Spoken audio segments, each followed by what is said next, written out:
Muy buenas noches en este espacio de Aquí y Ahora. Es un libro que escribimos con nuestros oyentes, con nuestras fuentes, un libro especial de protagonistas de la economía. Esos personajes que hacen empresa, que pagan impuestos, que generan empleo y que han hecho de este 2025 un buen año. Estamos con el presidente de la constructora más importante de Colombia, constructora de grandes obras, tanto de vivienda como de amoblamiento urbano, el Grupo Amarillo. Estamos con Roberto Moreno, su presidente. Buenas noches, doctor Roberto. Buenas noches, Fernando, a la mesa de trabajo de todos los oyentes. Muy honrado de estar aquí con ustedes hoy. Sabe que yo tengo una relación especial con la construcción, doctor Roberto, y es que soy de aquella generación de periodistas económicos que veíamos en el despacho de cementos el termómetro de la economía.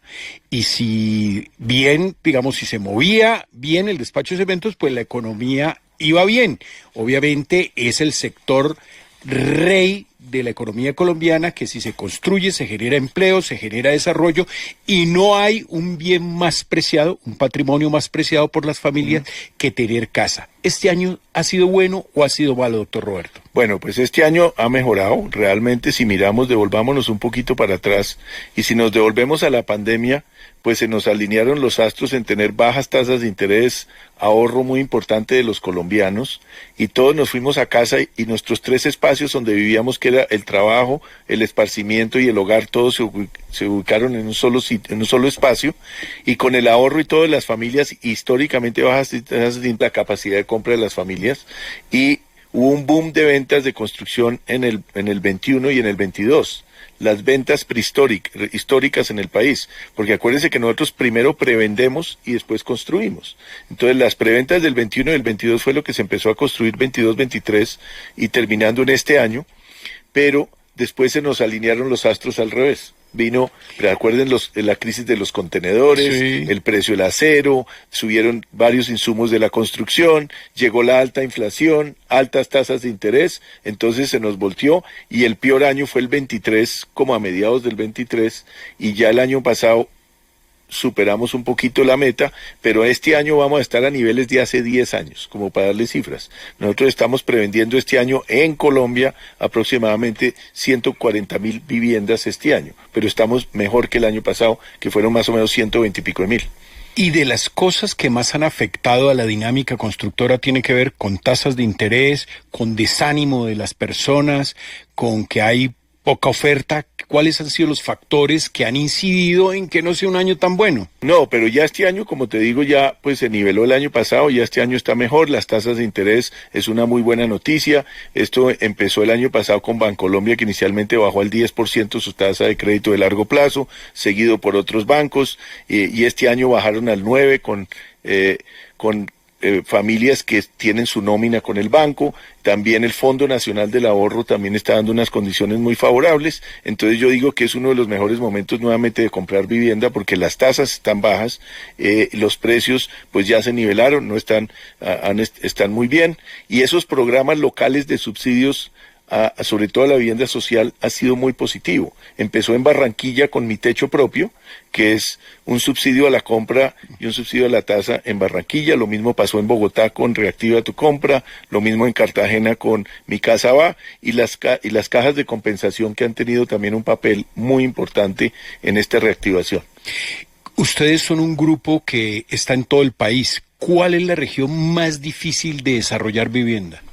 Pues por cuestiones de tierra, costos de tierra, por baja oferta, no sé. No, ¿qué pasa? Yo creo que en Colombia tenemos una cosa muy valiosa, que es la Ley 388 y los planes de ordenamiento territorial, pero tenemos que trabajar sector público y privado muy de la mano para habilitar suelo y hacer renovación y expansión urbana y crecimiento, porque ¿qué pasa? El desarrollo va a llegar formal o informalmente, Fernando, y el desarrollo informal es terrible para la sociedad, para el medio ambiente, para todo el mundo, es muy mal. El desarrollo formal, que como usted bien decía, es un jalonador muy grande. El sector nuestro jalona aproximadamente 1.600.000 empleos, 32 sectores de la industria y más de 50 subsectores que jalona, lo cual es muy rápido reactivar la economía y el empleo. Y la vivienda, yo siempre digo que es un activo refugio, es un activo que se mantiene con la inflación y puede ser casi el patrimonio de una familia el día de mañana. En Colombia, ¿en cuánto está el déficit habitacional? ¿Cuántas casas tenemos que construir al año para poder estar, digamos, sincronizados con la demanda? Más o menos 200.000 viviendas al año. ¿Y este año cuántas vamos a construir? Más, lo que te estaba diciendo, que vamos a prevender 140.000 viviendas. O sea que tenemos un déficit de 60.000 viviendas. Así es. ¿En qué regiones está ese déficit? Mira, sobre todo en las regiones, en la costa, en el valle, en Bogotá también, Bogotá y los alrededores también tenemos déficit, aunque, como te estaba diciendo, con estos programas han sido muy valiosos. Sí. Si miramos el caso de Barranquilla, que si miramos Barranquilla hacia el 2008 era una ciudad que no era viable, y miramos con una política de largo plazo, se transformó Barranquilla, y yo creo que hay que resaltar esa labor de pensar en el largo plazo y pensar en el desarrollo ordenado de las ciudades. ¿Cuáles son las ciudades, digamos, periféricas, no más extrañas, porque sonaría raro que le llame una ciudad extraña, pero digamos que estén lejos, no sé, un Montería o un Yopal? ¿En qué ciudades atípicas en la construcción está una empresa como la suya? Pues nosotros estamos en Valledupar, por ejemplo, sí. Estamos en Villavicencio, estamos en Ibagué, estamos en Ricaurte, Cundinamarca, pero por ejemplo si miramos Ibagué es una plaza que de verdad, sobre todo, es personas que se han querido retirar a vivir allá, ha tenido un desarrollo muy importante, pero miremos el caso de Villavicencio. Villavicencio es la capital de casi medio país, que es todo la altillanura, donde hay un potencial de desarrollo agrícola muy importante en esa zona, y en Villavicencio llevamos ya desde el año 2013 muy exitosamente. Hoy tenemos allá 3 proyectos muy exitosos en Villao, y es realmente una plaza muy buena y muy positiva, porque muchas personas que están en la altillanura pues vienen a Villavicencio y allá tienen su vivienda, o puede ser una segunda vivienda para personas de Bogotá, lo cual es un mercado muy interesante. Con Amarillo sucede, doctor Roberto, que es una constructora que interpreta muy bien, digamos, la urbanidad de las ciudades. Y antes de que nos cuente un poco esos 2 grandes proyectos que están desarrollando en Bogotá, ¿hay, digamos, diferencias entre construir un proyecto en Medellín, un proyecto en Cali o un proyecto en Barranquilla? Sí, cada ciudad tiene, pues tenemos diferentes culturas o maneras de vivir, y realmente el clima también afecta, porque el clima cálido pues tiene unas condiciones de desarrollo de la vivienda. Pero es que casi todas las ciudades son calientes, excepto sí, Bogotá, sí, Pasto y Tunja. Tienes razón, pero también hay un tema cultural de cómo vivimos y gozamos el espacio. Y cómo vivimos y gozamos los espacios en esa, digamos, en el país Caribe, en el país Antioquia y en el país del suroccidente. Sí, pero nosotros como estrategia lo que hemos tratado de hacer es hacer grandes intervenciones urbanas como proyectos de ciudad dentro de ciudad. Empezamos primero en Soacha con Ciudad Verde, sí, que era llegar a Soacha, mucha persona que ha migrado a Soacha, y ese desarrollo desordenado y cómo hacer un desarrollo ordenado, y en el caso de Ciudad Verde son 50.000 viviendas que ya están ocupadas, y con ese modelo fuimos a Barranquilla con Alameda del Río. En Cartagena tenemos Parque Heredia queda al lado de la Universidad San Buenaventura. Si miramos Villavicencio, como le estaba contando, son casi 18.000 viviendas en 2 etapas. Entonces, estos grandes proyectos traen muchos beneficios, porque no es lo mismo desarrollar 100 proyectos de 1 hectárea de tierra, hacer una gran urbanización de 100 hectáreas. Porque cuando usted desarrolla 100 o 200 hectáreas, puede atraer, construir los parques, las vías, traer los equipamientos, el colegio, el centro de salud, la biblioteca, el jardín infantil, los centros comerciales, y eso hace una pieza de ciudad ordenada. Una de las noticias más importantes que pasará a la historia este año, bueno, viene hace un lustro más o menos, y es que las familias son más pequeñas, incluso ya hay escasez de niños. En Colombia creo que las cifras han dejado de nacer 300.000 niños. ¿Eso ha cambiado un poco la construcción de vivienda, el diseño de los espacios internos? ¿Cómo ha afectado eso a los constructores? Pues mira, hoy eso es muy importante, Fernando, porque las familias hoy son más pequeñas. Por ejemplo, hay familias unifamiliares o familias que ya hoy, no, como dices tú, no tienen hijos, sino tienen la mascota, como digo yo, los perrijos, o él tiene el perrito. Entonces, los espacios comunales se vuelven muy importantes y de golpe la vivienda no tiene que ser tan grande. Entonces hay que dar unas zonas comunes muy generosas donde haya coworking, donde haya gimnasio, donde haya varias actividades que puedan tener, pero en estas grandes urbanizaciones, como te digo, donde podamos participar varios desarrolladores, donde podamos construir los parques, los equipamientos y que sea la ciudad de 15 minutos, donde todo quede cerca. Y un gran ejemplo de esto es Lagos de Torca en Bogotá, el proyecto Lagos de Torca, que es una pieza urbana muy importante, que son 1.800 hectáreas al norte de Bogotá, de la 183 a la 245 y de la séptima a la avenida Boyacá.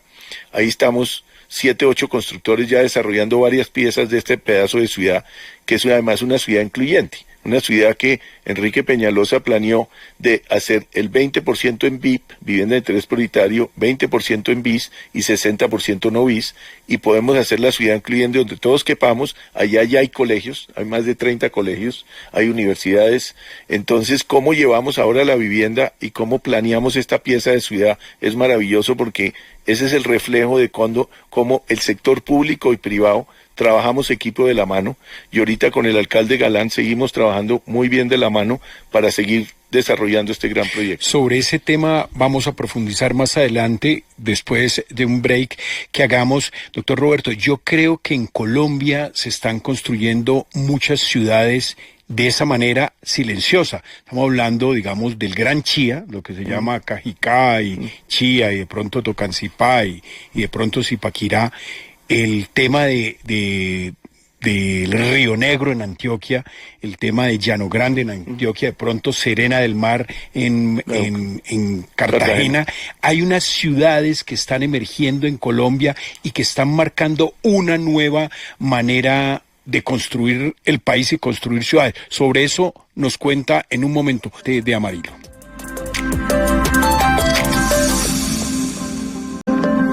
Estamos con el doctor Roberto Moreno, presidente de Amarillo, en este ciclo de entrevistas donde estamos construyendo un libro de protagonistas de la economía colombiana en aquí y ahora.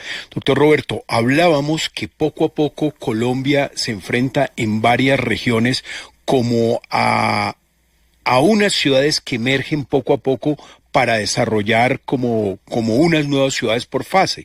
El caso de Llano Grande en Medellín, el caso de Chía ampliado en Bogotá, el caso de Serena en Cartagena y otros. ¿Está sucediendo algo silencioso en el sector de la construcción en Colombia? Sí, yo creo que a raíz de la pandemia, ¿qué pasó? Acuérdense que como nos quedamos en casa y se aceleró el proceso, por ejemplo, de trabajo remoto, trabajo híbrido, pues entonces en el caso de Bogotá y la Sabana, si lo miramos, pues mucha gente fue a vivir a la Sabana.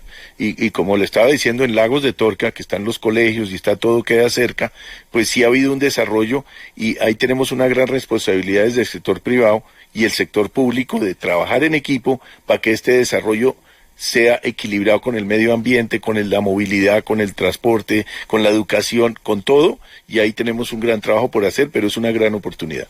¿Y ese tipo de trabajo mancomunado o proyectos mancomunados entre administraciones municipales, el sector productivo, es frecuente en el resto del país o solamente está concentrado en las grandes capitales? Pues mire, sí está funcionando muy bien en las grandes capitales. Porque el déficit habitacional también tiene que ver con ciudades de 100.000 habitantes, que son 40 en Colombia. Así es, pero sí está funcionando muy bien en las grandes ciudades, especialmente ahora Bogotá, Cali, Medellín, Barranquilla, pues sí está funcionando muy bien, porque pues tenemos unas administraciones pro desarrollo ordenado y podemos trabajar muy bien.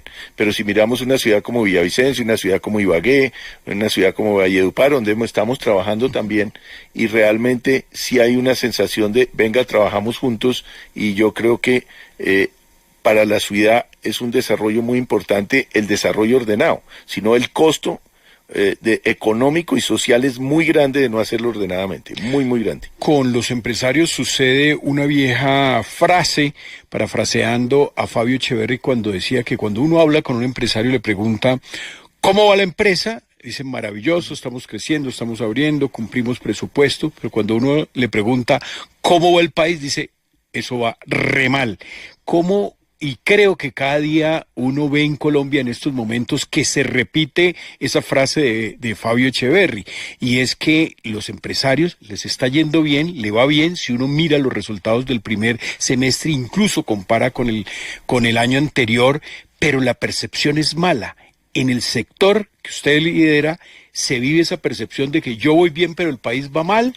¿O estoy cargado de incertidumbre? ¿Cuál es el ambiente que se respira entre los constructores? Pues mire, en la construcción yo creo que el ambiente es mixto porque pues venimos como le estaba contando, de una caída por los astros alineados al revés después de la pandemia, que nos fue muy bien durante la pandemia, pero yo resalto de que en las regiones nos está yendo bien, con unos alcaldes muy dispuestos a traer la inversión, pero nuevamente las tasas de interés al bajar, pues es una gasolina muy valiosa para el sector porque hace que la capacidad de compra de las familias sea muy positivas.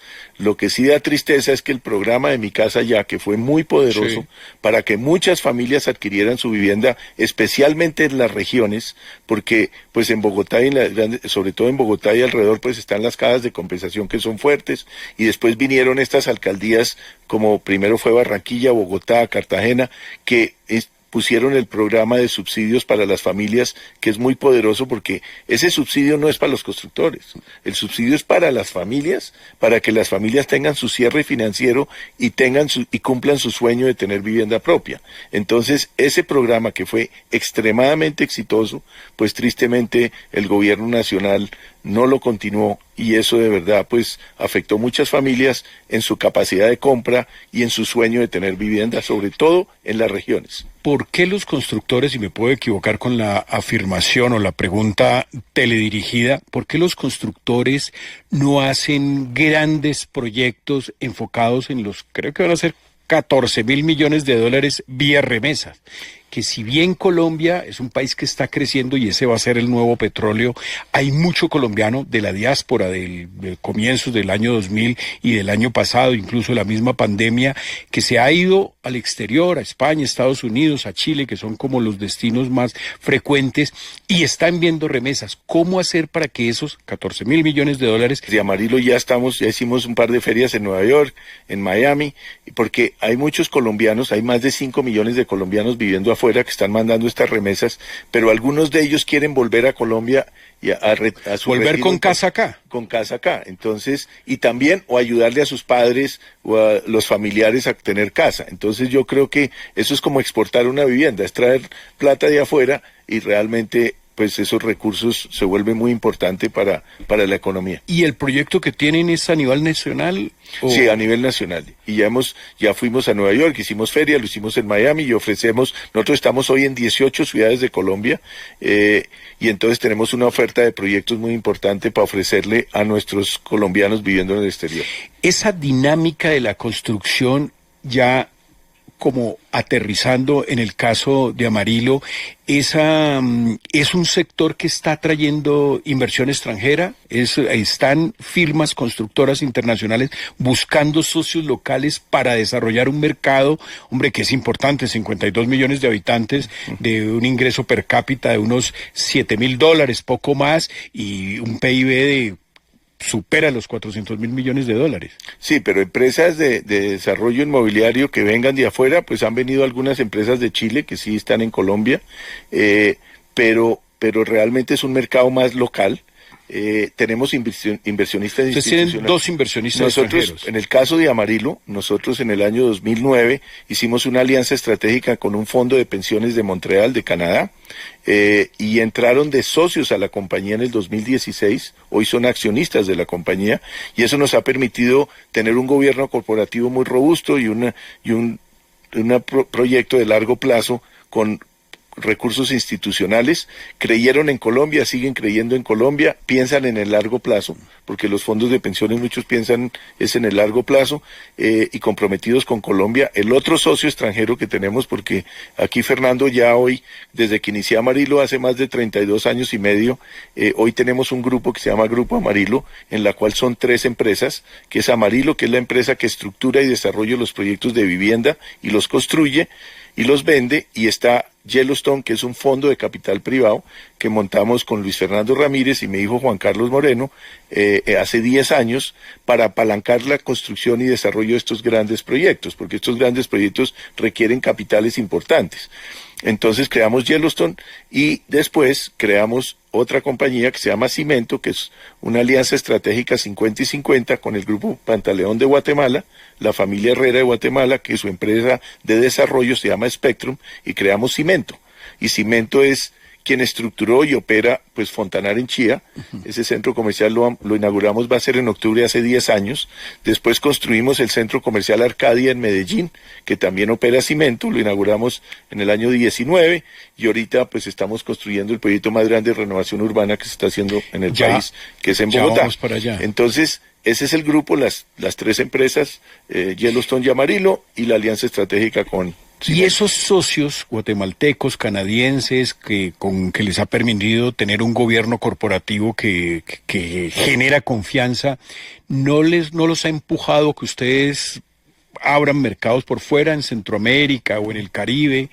¿Cuál es su experiencia en el exterior? En el exterior fuimos a Panamá, llegamos a Panamá hace 15 años, tenemos allá 4 proyectos en Panamá, también armamos un gran proyecto. ¿Eso solo o con los socios? No, con socios panameños. Entonces fuimos a Panamá y allá tenemos socios panameños, 2 socios en la ciudad que eran dueños de tierra allá, y con ellos nos asociamos, y también en el occidente de la ciudad de Panamá, que hay una ciudad, eso es como decir Chía, que es al norte aquí, allá es al occidente, porque Panamá se desarrolla a lo largo, porque arriba pues está el canal y todo lo que implica. Entonces el desarrollo de las ciudades desde el aeropuerto de Panamá, que diría uno es más hacia Soacha, y si miramos a Arraiján es más hacia Chía, hacia el norte. Entonces nosotros en la zona de Arraiján tenemos un macroproyecto que son casi 600 hectáreas, 24.000 viviendas, y ahí llega la tercera línea del metro que está en construcción, y ya se está construyendo la estación del metro que termina en nuestro proyecto, donde vamos a hacer un gran desarrollo comercial y vivienda alrededor de esto, para que las personas que trabajen en la ciudad pueden ir y volver muy fácil del proyecto. Entonces, también con este concepto de ciudad dentro de ciudad. Pregunta de información eventual. ¿Ustedes consolidan los ingresos como con todo el grupo, con sus inversiones en el exterior, con las 3 empresas? ¿Con eso consolidan todos los resultados financieros, sí, o lo hacen individualmente? No, lo de Amarillo y Yellowstone se consolidan, los otros son alianza estratégica, que somos mitad y mitad, y si tú no tienes más del 50% de participación, no consolida. ¿Y a cuánto son los ingresos anuales, más o menos? Pues pero consolidando todo.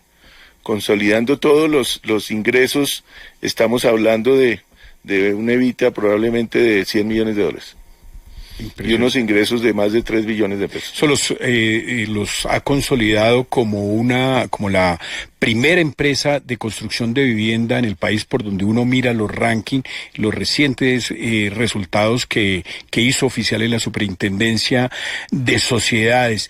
¿Eso no los ha empujado un poco, por ejemplo, a llevar la acción al mercado secundario en Colombia o a emitir un ADR en Estados Unidos? ¿No los ha tentado un poco ir a la bolsa? No, lo hemos pensado, pero no tanto en la bolsa, sino buscar esquemas de financiación como otras constructoras lo hacen en otras partes del mundo, que probablemente puede ser una emisión de bonos. Eso sí puede ser muy interesante. Y cómo hacemos el match o el ciclo de los proyectos que son de un tamaño más grande, y cómo el capital de trabajo empata con ese ciclo de los proyectos. Tentación de bonos y tentación de incurrir en otros segmentos de la construcción, por ejemplo, infraestructura a gran escala, autopistas, túneles, ¿eso no los ha tentado? No, porque eso es otra empresa muy diferente y otro negocio muy diferente. Nosotros, pues, este ecosistema que creamos, pues, que es... El colombiano que construye casas no construye puentes, o por lo menos esa es el credo. No, es cada uno, como dicen a zapatero tus zapatos, que es otra cosa muy diferente, porque infraestructura de puentes y vías, pues son APPs, es otro tipo de estructura de negocio, que sí hay algunas que se han metido en eso, pero en el caso nuestro, el foco ha sido grandes proyectos de desarrollo urbano y a través de Cimento, desarrollar proyectos de único dueño, como el caso de Fontanar, Arcadia y próximamente Quora, que es el proyecto de renovación urbana. ¿Qué más es el Grupo Amarillo en términos de sostenibilidad, de generación de empleo, de grandes contribuyentes? ¿Alguna persona que nos está escuchando en este momento en una carretera, en un trancón, en su casa, nos pregunta, pero ¿qué más es Amarillo? ¿Cómo se vincula más a las comunidades? Pues mire, la filosofía nuestra es realmente impactar a las familias colombianas positivamente. Las familias colombianas confían sus ahorros en nosotros y tenemos una gran responsabilidad, y cómo planeamos estas piezas de ciudad, y nosotros pues tenemos una política de biodiversidad, que es la primera constructora en implementar una política de biodiversidad, y cómo, porque realmente nuestro propósito es transformar entornos, empoderar las comunidades cumpliendo sueños. Entonces, si estamos transformando un entorno donde llegamos, entender qué había ahí y cómo lo potencializamos por lo menos en un 10% más, que no sea al revés. Entonces, esa política la implementamos el año pasado, y la idea es recuperar por lo menos más de 1.000 hectáreas de bosques secos en Colombia y por lo menos el 10% de la biodiversidad que existía en el territorio. Y también tenemos un programa de acompañamiento social que implementamos hace más de 21 años en estos grandes proyectos de acompañar a las comunidades y constituir estas agrupaciones sociales en cada uno de estos grandes proyectos, y darle las herramientas a la comunidad, a los habitantes, para que se autogestionen y construyan una maravillosa comunidad. Una pregunta breve y otra larga. ¿Cuántos empleados tiene? En el grupo somos 2.980, que son directos en las compañías, y externos, o sea, contratistas de mano de obra, porque la manera que construimos hay muchos contratistas que son los que hacen la construcción. Son más o menos 11.000 personas que tenemos en obra en este momento. Si sumamos, son casi 14.000 personas. Esa era la corta. La larga es, si alguien nos escucha en este momento y tratando de hacer ese networking, ¿cómo se relacionan con los proveedores? ¿Cómo ser proveedor de una empresa o de un grupo como Amarillo? Pues tenemos ya una lista de cómo vincularse, pero además nos gusta tener relaciones de largo plazo, y que a nuestros contratistas, proveedores, son como nuestros aliados, y tenemos al contrario que cultivar una relación de largo plazo con proveedores, contratistas. Es muy importante para nosotros. Antes de meterlo a la candela de la actualidad nacional, de la reforma tributaria, de las cosas, hay uno de los proyectos que las personas en Bogotá, por supuesto, lo ven. Amarillo está construyendo prácticamente un barrio para los colombianos que nos escuchan en otras ciudades. ¿Cómo es ese gran proyecto que se construye en toda, digamos, la zona más grande de Bogotá, más importante, de mayor dinámica, donde básicamente, y no es exageración decirlo, se está construyendo un barrio completo? ¿Cómo se llama el proyecto? ¿Cuándo, digamos, ya están haciendo movimiento de tierras? ¿Cuándo los bogotanos van a ver ese barrio? Bueno, la ubicación de este proyecto, primero se va a llamar Quora. Quora. La palabra Quora viene del italiano cuore, corazón en italiano es cuore. Entonces resolvimos ponerle, porque esto va a ser el corazón del norte de Bogotá, y resolvimos bautizarlo Quora. Esto comprende entre la calle 85 con carrera 15, entre la 85 y el Parque El Virrey, y la carrera 15 y la carrera 13A y 14. Son 3 manzanas, 50.000 metros cuadrados de terreno.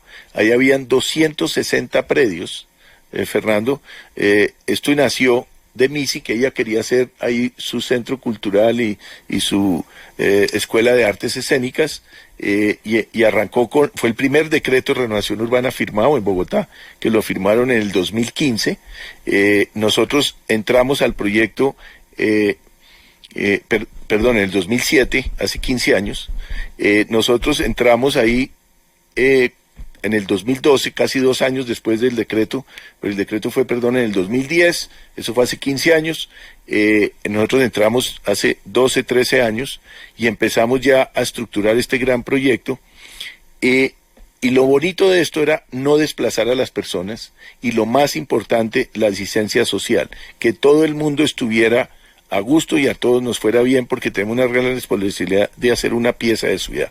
Entonces, a los que estaban ahí habitando, o tenían propiedades, el 55% optó por quedarse en el proyecto y recibió canje, área vieja por área nueva. Entonces, si usted tenía un apartamento de 100 metros, les vamos a entregar un apartamento nuevo de 100 metros cuadrados. Si tenía una oficina, igualmente.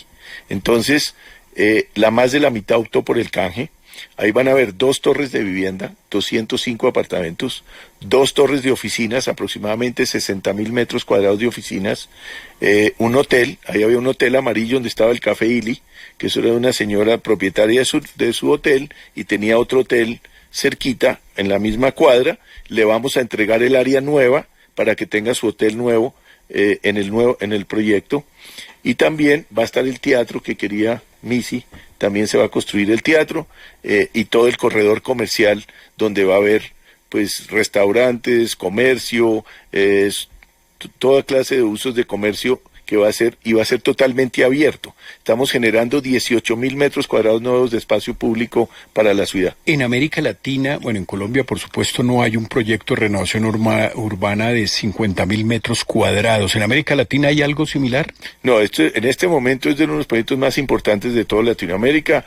A algunos de los personas que van a habitar, que van a ser nuestros inquilinos, realmente están felices de estar ahí. Va a ser un proyecto que va a ser muy poderoso para toda la zona, porque acuérdense que allá tenemos primero Atlantis, después el Retiro, después el Andino, después la zona T. Todo esto se va a formar en una gran zona de ciudad que va a ser maravillosa para todos. ¿Cuándo vemos ya algo?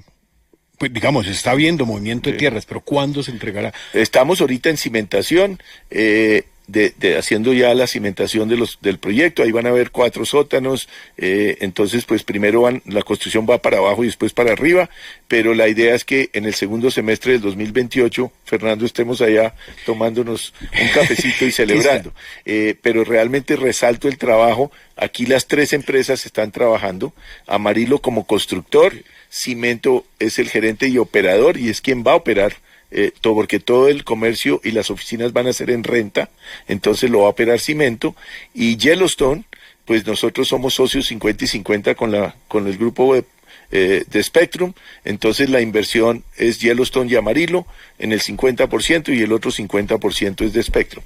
¿Cuánto vale este proyecto? 2.2 billones de pesos. ¿En alguna otra ciudad en Colombia se ha hecho un proyecto de esto, pero digamos solo de carácter privado? Porque me imagino, sucede en Medellín, sí se ha hecho mucho, pero con intervención de la alcaldía, con intervención de lo público. Este es un proyecto totalmente privado. Sí, 100% iniciativa privada, sí. O sea que sí se logran en estos proyectos en otras ciudades, pero siempre es con intervención de las alcaldías o las gobernaciones. Y aquí quiero resaltar y dar las gracias a las diferentes administraciones de Bogotá para este proyecto, porque de verdad... nació en Peñalosa. Nació con Lucho Garzón. Después siguió, cuando nosotros llegó Peñalosa a su segunda administración. Fue con él que tramitamos todo el plan parcial de renovación urbana. Después vino Claudia López, seguimos trabajando muy de la mano, y ahorita con el alcalde Galán inmejorablemente venimos trabajando muy bien. Entonces, y lo mismo pasó con Lagos de Torca. Lagos de Torca también ha pasado varias administraciones, y yo digo que cuando pensamos en el largo plazo, Ciudad Verde, pues con Suacha hemos tenido 4 administraciones, con esta administración vamos muy bien también, pero lo que le quiero decir, Fernando, es que cuando trabajamos con una visión de largo plazo, por el bienestar de todos, logramos grandes cosas. ¿En Bogotá se había desarrollado un proyecto de esa magnitud? No. Bueno, Ciudad Salitre, ¿no? Pues si miramos, pues sí, pero en un proyecto... Pablo VI. Pablo VI, ¿no? Y si miramos, pues, donde está el Hotel Tequendama, que se desarrolló hace muchos años, pues es algo parecido. Hay 2 torres de vivienda, hay oficinas, ahí está el Hotel Tequendama. Pues sí hay proyectos de esa característica, pero en el norte no había habido un proyecto así en estos últimos años. ¿Está pensado en el metro? Claro, el metro va a venir con la prolongación desde la 72 hasta la 100. Acuérdense que estamos en la 85, pues realmente usted está a 5 cuadras o 4 cuadras del metro. Entonces, para las personas que van a laborar en esas oficinas, pues va a ser muy valioso, porque pueden caminar hasta el metro y tomar el metro a su casa sin ningún problema. Doctor Roberto, cuando uno mira y compara grandes capitales latinoamericanas, incluso puede llevar Bogotá a lo que está sucediendo en ciudades, una que otra en Estados Unidos, en Europa, ¿por qué no se renueva el centro en Bogotá? ¿Por qué ese proyecto, por ejemplo, de Cuore, por qué no se desarrolló en el centro de Bogotá? ¿Por qué es tan difícil hacer renovación urbana en el centro? Eso es una muy buena pregunta y yo digo que pues la empresa de renovación urbana de Bogotá, que es Renovo, pues en el caso de Cora nos ayudaron, pero yo creo que tenemos que ser más propositivos en, sobre todo, el trabajo social de quienes están ahí y ver cómo trabajamos la comunidad para mostrarles los beneficios de hacer la renovación urbana, porque usted no quiere desplazar a las personas, pero al mismo tiempo, cómo les vendemos este sueño y que nos vean al sector público o privado unidos para mejorar el entorno. Y entonces hay que hacer ese trabajo social que es largo, y cómo convence uno a las personas de que esto es gana-gana para todas las partes. Pero, digamos, tiene que ver es con un compromiso de la ciudad a desarrollar eso. Sí. Si no hay compromiso de la administración de turno, no sucede. Porque las cosas que más chocan es que mientras una zona de Bogotá progresa, digamos, con este tipo de renovaciones, el centro se quede como suspendido en el tiempo. Sí, aunque ha habido actividades en el centro que ya se han hecho, pero yo creo que tenemos que hacer más. Y usted tiene razón, Fernando, nos toca hacer, pero nuevamente tiene que haber una voluntad política de la administración, y la administración da las herramientas y los incentivos para que haya la inversión. Porque al final del día, cuando hay inversión hay más empleo, y cuando hay más empleo hay más actividad económica, y entonces hay más bienestar para todos. Un caso como el de Cuora es un caso que seguramente va a llevar a imitarlo en una ciudad como Barranquilla, en una ciudad como Medellín, pero hay ciudades que sí requieren mucha más renovación.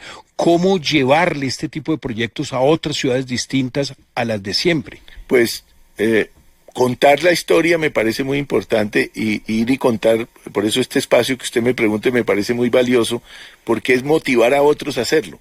Y yo creo que en Colombia nos cuesta a veces mucho trabajo pensar en el largo plazo y pensar en grande. Y él sí se puede. Y entonces, porque si pensamos que es muy difícil, pues no lo logramos. Y yo creo que fácil no es, pero hay que pensar, alinear los intereses, alinear los actores, y que haya una voluntad política para sacar esto adelante. La administración en este momento del alcalde Galán simplemente es dejar hacer las cosas, no, diga, eso ya está pactado desde antes. Sí, pero hay muchas cosas, por ejemplo, hay temas de movilidad. Tenemos los planes de movilidad, todo el tema con el acueducto, servicios públicos, mejor dicho, tiene el IDU, entonces, pero realmente quiero dar las gracias al alcalde Galán y a todo su equipo, porque de verdad hemos trabajado muy de cerca con todas las entidades y toda la disposición para ayudarnos a que el proyecto sea exitoso y salga adelante. Entonces, de verdad... Tema político, acá hablemos un poco de reforma tributaria y algo que siempre dejamos para el final en estos espacios, y es, ¿quién es usted? ¿Por qué ha desarrollado, cómo se ha desarrollado desde sus inicios en el Grupo Amarillo? Vamos a un corte.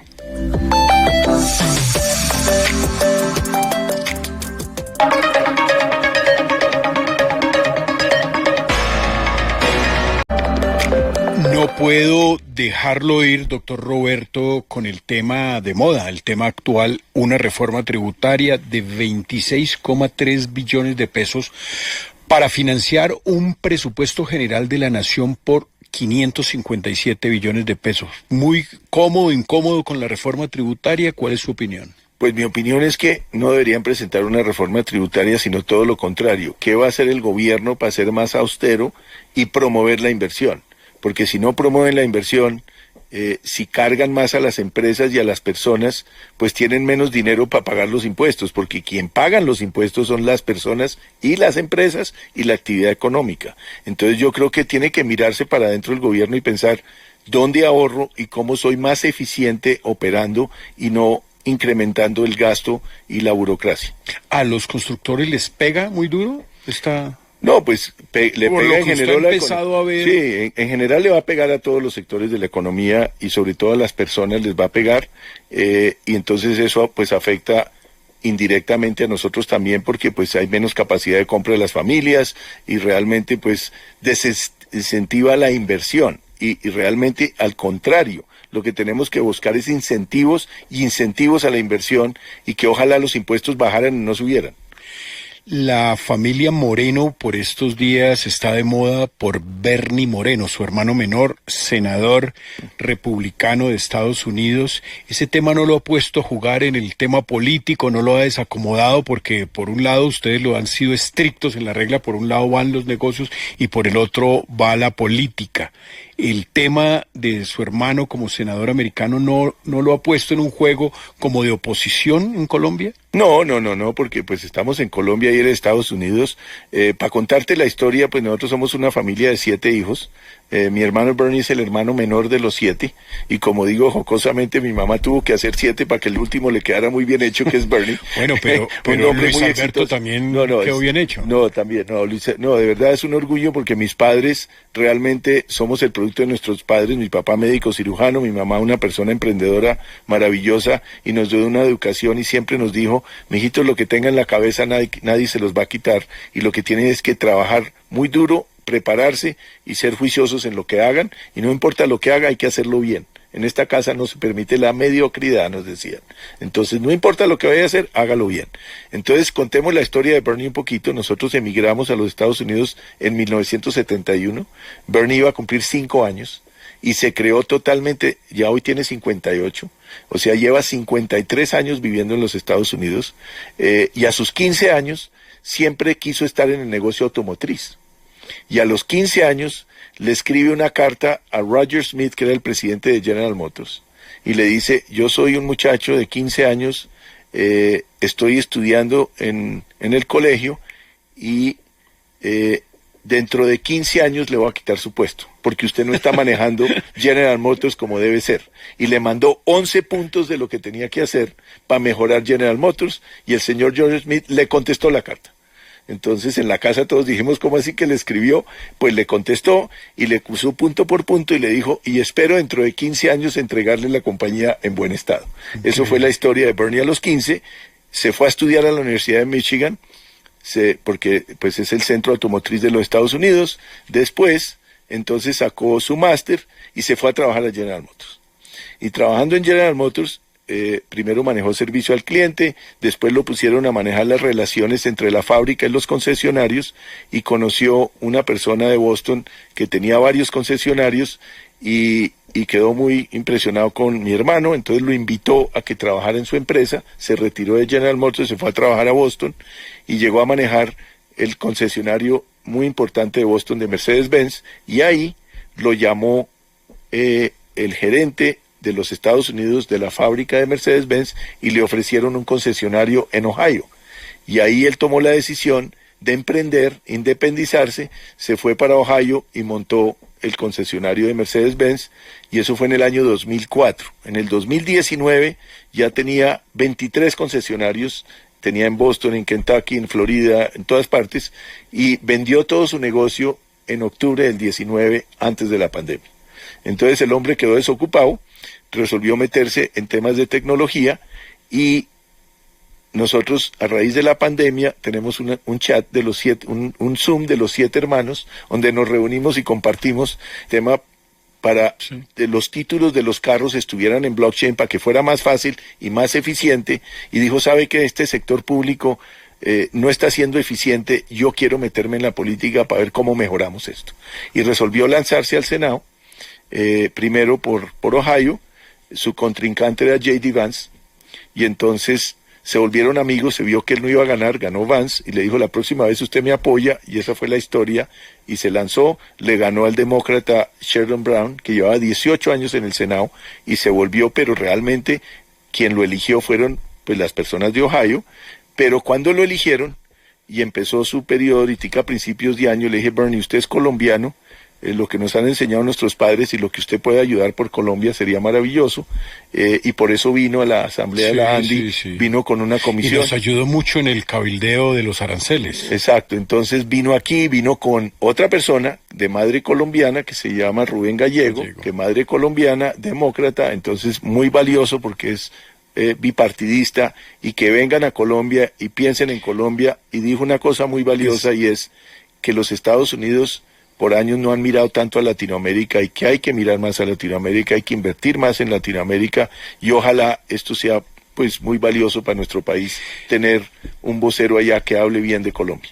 Antes de llegar al final, doctor Roberto, ¿sobre quién es usted? ¿Sobre quién recae una empresa como Amarillo? Más de 2.000 empleados, la constructora más importante y verdaderamente un caso empresarial que está reformando las ciudades y haciendo una manera distinta de hacer barrios en Colombia. ¿Quién es Roberto Moreno? Bueno, pues primero que todo, nuevamente como emigré a los Estados Unidos, yo tenía 15 años, terminé mi colegio, la universidad ya, estudié en la Universidad de la Florida, Ingeniería de Economía, y siempre mi sueño fue a los 18 años ser constructor y estar hoy aquí sentado hablando con usted, Fernando, y me llena de orgullo haberlo logrado, pero trabajé 10 años en la Florida en construcción y en finca raíz, porque mi mamá trabaja en finca raíz, tuve la fortuna de trabajar a su lado por 10 años y me enseñó muchos valores del trabajo, de la transparencia, de rodearse de personas extraordinarias, mejores que uno para lograr los éxitos que he logrado,